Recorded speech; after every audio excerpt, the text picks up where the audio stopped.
Man liekas ļoti emocionāla, skaista, interesanta filma. Kaut gan es nesapratu daudz no filmas slēņa, tā kā puška un kaut kādas tādas lietas.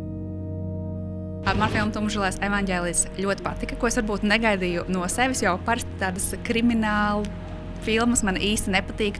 Un, man liekas, tas 90. gadi Rīga varbūt būs negluži manā stilā, tāpēc esmu pārsteigta, man ļoti patika. Es noteikti ieteiktu šo filmu noskatīties citiem.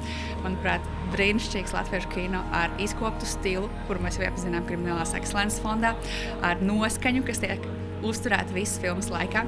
Un filmē ir arī tāds foršs message mērķis, kurā brīdī tas ideālisms ir svarīgs un kurā brīdī tavs mērķis ir svarīgāks. Kad tas mērķis kļūst svarīgāks par tavu ideālismu un principiem, katram kaut kas, ko padomāt pēc filmas.